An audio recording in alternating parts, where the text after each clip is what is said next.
तरी तो कमळाबाईच्या आश्रयाला जातोय।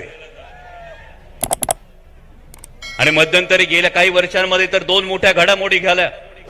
पहिली घडामोड झाली तेव्हा सांगितलं जातं माझ्या सगळ्या या युवकांच्या मनातले जे प्रश्न आहेत, पहिली घडामोड झाली तेव्हा सांगितलं गेलं की हिंदुत्वासाठी ही घडामोड झाली, बरोबर। परवाच त्यांचा एक कार्यकर्ता भेटला होता, तो कार्यकर्त्याची बायको तक्रार करत होती। म्हटलं आता कार्यकर्ता तर खुश असला पाहिजे, सत्तेच्या जवळ गेला तर बायकोची नेमकी तक्रार काय? तर बायकोची तक्रार ही होती, पोरांना सांगायचं कसं चोरी वाईट आहे,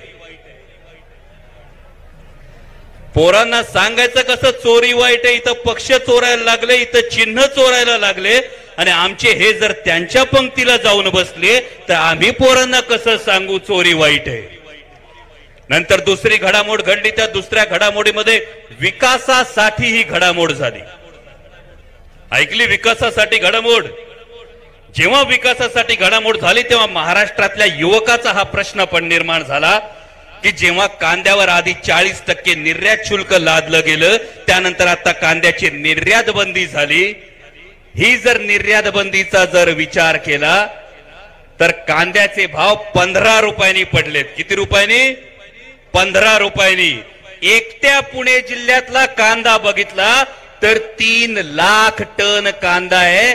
किलोला 15 रुपये म्हटलं तर केवळ कांदा उत्पादक शेतकऱ्याचं जे नुकसान होतंय ते 300 कोटी रुपयाचं नुकसान हे एका दिवसाचं होतंय। आता सांगा विकासासाठी गेलेल्या कुणी एका दिवसात 300 कोटी आणले? दुधाचे भाव पडलेले बघितले तर 11 रुपयांनी दुधाचे भाव पडले। 2 जुलैला ही गोष्ट घडली, बरोबर। जे विकासासाठी गेले, कुराडे सर, विकासासाठी जे गेले ते 2 जुलैला गेले, 11 रुपयांनी दुधाचे भाव पडले। आदरणीय राजू दादा, पुणे जिल्ह्यातलं फक्त जर दुधाचं संकलन बघितलं तर 26 लाख लिटर हे दुधाचं संकलन आहे दिवसाचं। दिवसाचं जर 10 रुपयाचं नुकसान म्हटलं तर 2,60,00,000 दिवसाचं नुकसान, महिन्याचं नुकसान 78 कोटीचं आणि 6 महिन्याचं नुकसान 500 कोटीचं। जे विकासासाठी गेले त्या आमदाराला विचारा की कोणी 500 कोटीचा निधी आणला। आणि म्हणून हा जो संपूर्ण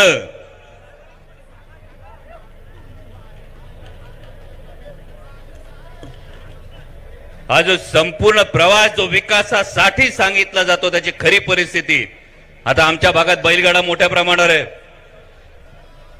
एकदा नुकत्याच जन्मलेल्या गोऱ्याला विचारलं, तुला गाड्याला पळायचं का नंदी बैल व्हायचं?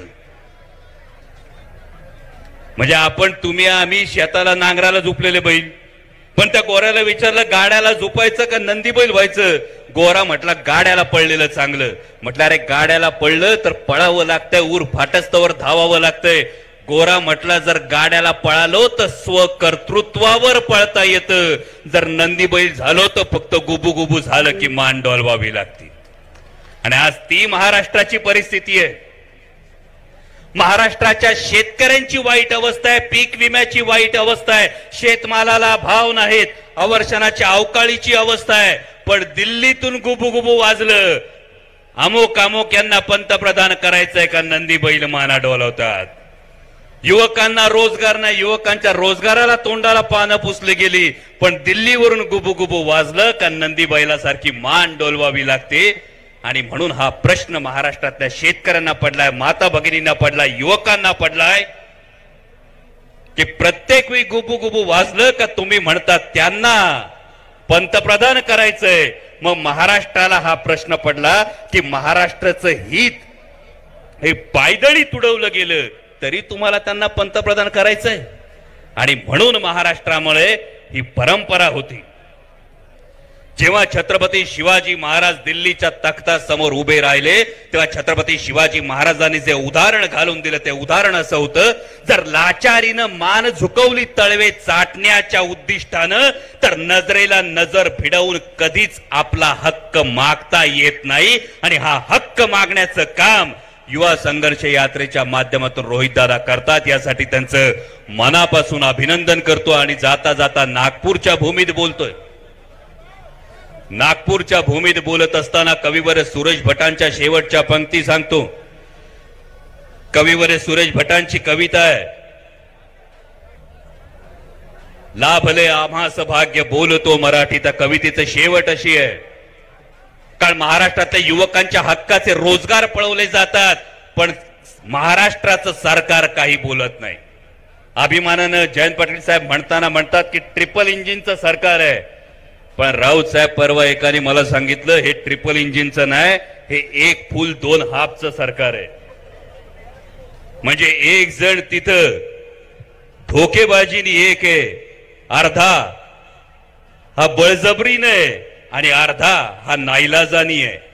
आता धोकेबाजूनी कोण, नाईलाजानं कोण, बळजबरीनं कोण, तुम्ही ठरवा. पण यांच्यासाठी खरं तर प्रत्येक वेळी दिल्ली समोर गुडघे टेकण्याची जी भावना आहे, त्यासाठी सुरेश भटांची कविता जी आहे, पाहुणे जरी असंख्य पोसते मराठी, आपुल्या घरात हाल सोसते मराठी, सत्तेसाठी जे खेळ चाललेत असे कितीक खेळ पाहते मराठी,